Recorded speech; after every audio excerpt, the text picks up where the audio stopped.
Hey friends, what's happening? What's shaking? What's going on?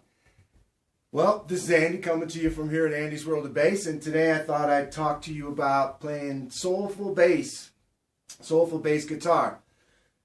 I, like many bass players, have been heavily influenced by people like David Hood and, of course, James Jamerson, Bob Abbott, and the list goes on and on and on. This kind of 60s and into the 70s American soul music is just the bass guitar plays such a very, very prominent and very defining role in that style of music. And the three bass players that I mentioned are probably three of the most prolific of the entire genre.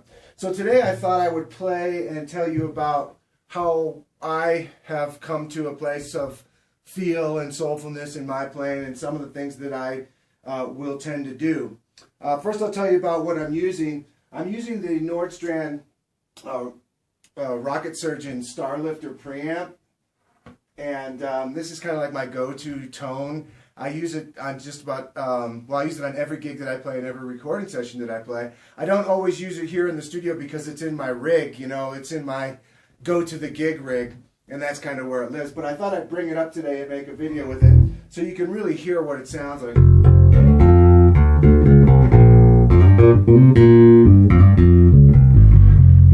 Playing a P-Bass that I put together with an old P-Bass body and vintage hardware on it. It has the Nordstrand PowerBlade passive P-Bass pickup in it, round wound Galli strings, and this is just an old 70s Fender jazz bass copy neck. But it's a very good one. So for this particular kind of tune, I have the volume all the way up and the tone at about 90%.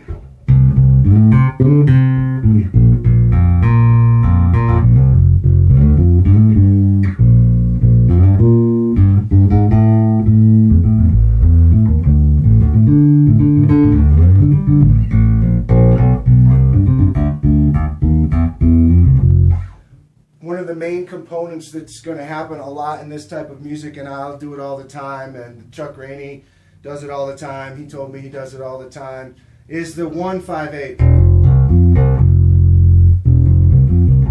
You know that?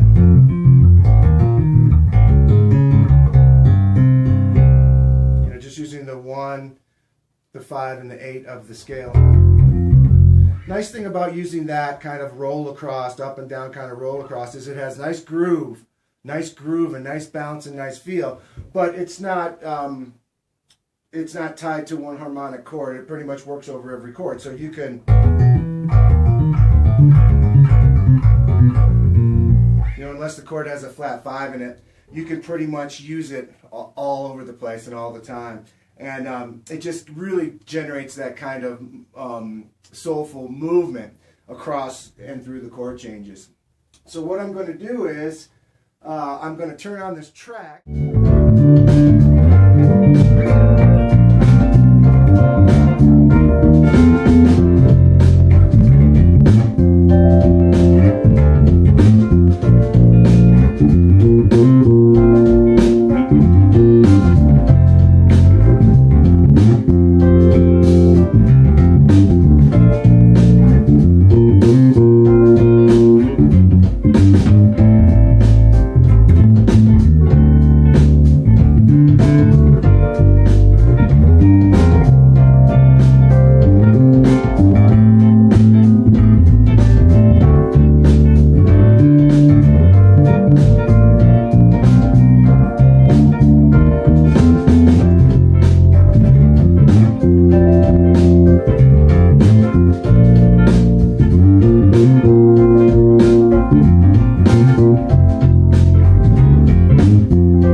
so now that you heard me play along to the track a couple of times, I'll show you exactly what I was doing.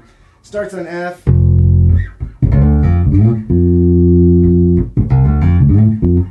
B flat.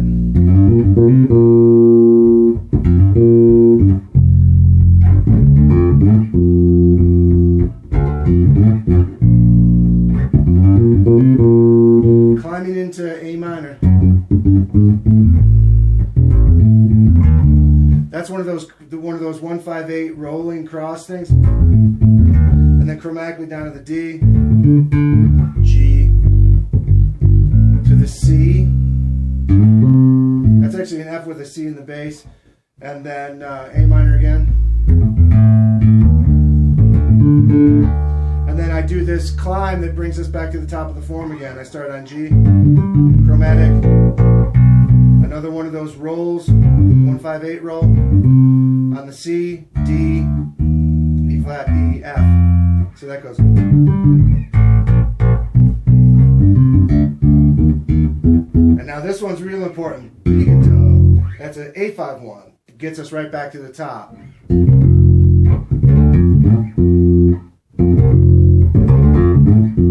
So it's like.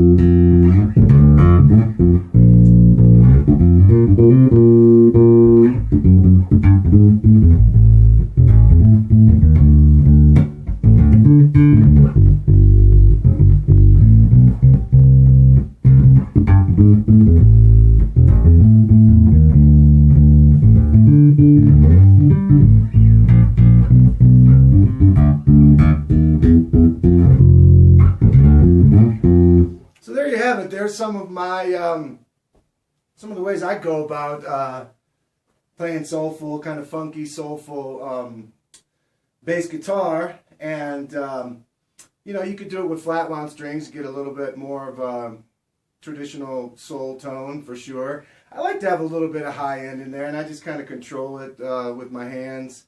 I like to have a few notes that have some character and some clarity, you know, that punch through. I can hold back some of the high end, you know, with the way that I use my fingers, using the pads of my fingers, and with my left hand, not playing real staccato and stuff like that. I can kind of tame some of that high end, but then also retain it and use it where I want to, just on a couple of the.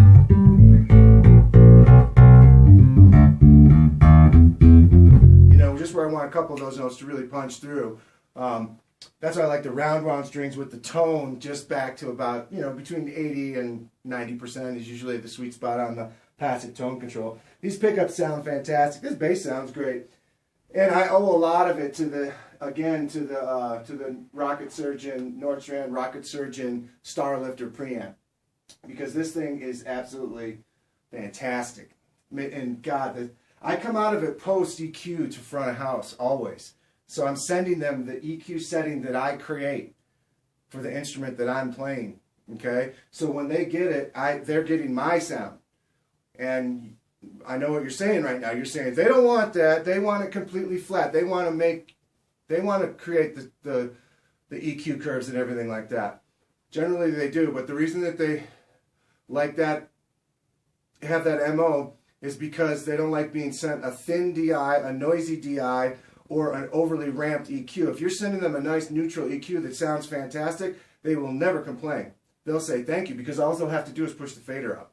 They won't have to sit there and put back a whole bunch of things that you've scooped out, or tame a whole bunch of things that you've overly ramped. You see, that's how the front of house mindset works. You know, making it work in the PA, it has to have a full range sound. It has to go across the whole array of speakers, you know what I mean? The bass guitar is going to reside in a certain kind of low-mid place primarily, but then different notes on the neck are going to come out of the different speakers, and if they have to, basically they're going to want a real flat response. So sending the tone out of this thing post is no problem.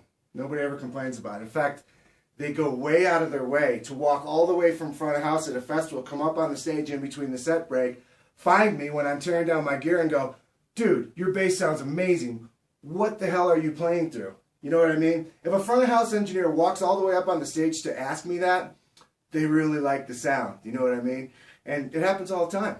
You know, it's just the way, it's just, ever since I've been using it, it's about, I guess about 6 months now, you know, everybody likes it. So I like it because I have consistency all the time. You know, I have my sound the same way all the time.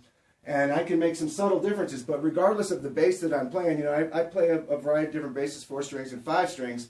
I'm able to dial my sound in very, very quickly.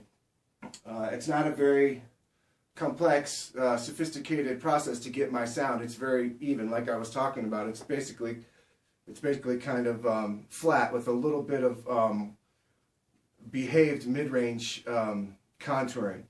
You know, I don't scoop the mids out, but I do caress them a little bit so that they're not harsh.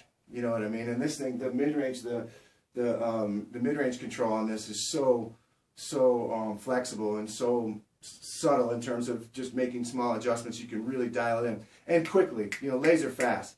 So that's kind of my sound. This blue box right here is everything to me these days.